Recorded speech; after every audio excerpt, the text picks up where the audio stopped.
You've raised from Polychain, Binance Labs, Multicoin, bunch of other so these are all gold standard, fuck gold, Bitcoin standard VCs,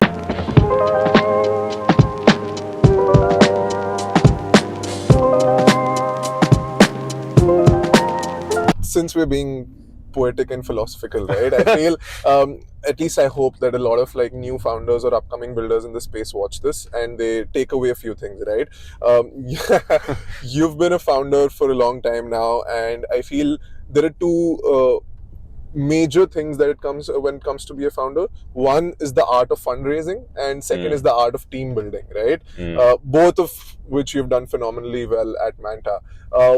Let's talk about fundraising first. What are some things that a founder should take care of when they aim to be raising funds from the best like you have already?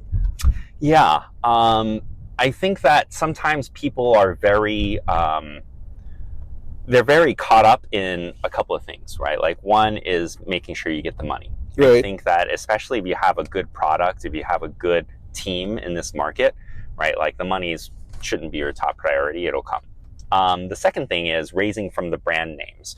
The brand names will give you the PR at first, but you also have to think about like what areas they play in, right? So like I think, for example, if there's a fund out there, I'm not going to name any funds that focuses on gaming, right? Like a very big reputable fund that focuses on gaming, right? Is that the fund that you really want to support your infrastructure level projects, right? Like maybe not, at least not at the beginning. So there's a fund startup fit as well.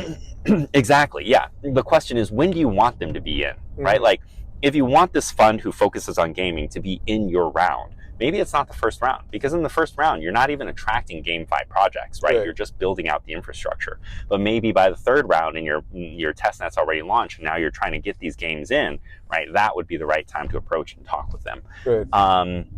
I think the final thing about fundraising is just speak with the teams and the founders who have already raised from the funds that you're trying to raise. They'll give you much more feedback and much more appropriate feedback on your pitch deck, on your approach and everything, compared to just sort of like generic feedback that you can get from someone.